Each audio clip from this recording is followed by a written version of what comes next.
السلام علیکم ورحمۃ اللہ وبرکاتہ۔ رمضان المبارک کا اختتام ہے اور رمضان المبارک کو 3 چیزوں کے ساتھ الوداع کرنا چاہیے۔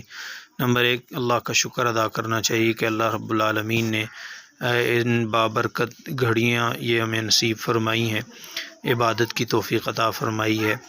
اور دوسری چیز استغفار، کہ اللہ تبارک و تعالیٰ سے توبہ کرے کہ جس طرح اللہ تعالیٰ کی عبادت کا حق تھا یا اللہ اس طرح ادا نہیں ہو سکا، ما عبدنا کا حق عبادتک۔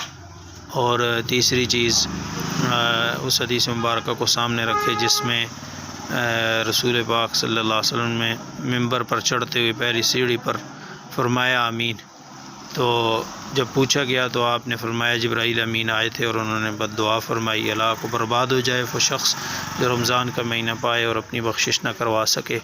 تو رو دھو کے اللہ پاک سے اپنے گناہوں کی مغفرت بھی طلب کریں۔ واللہ عالم۔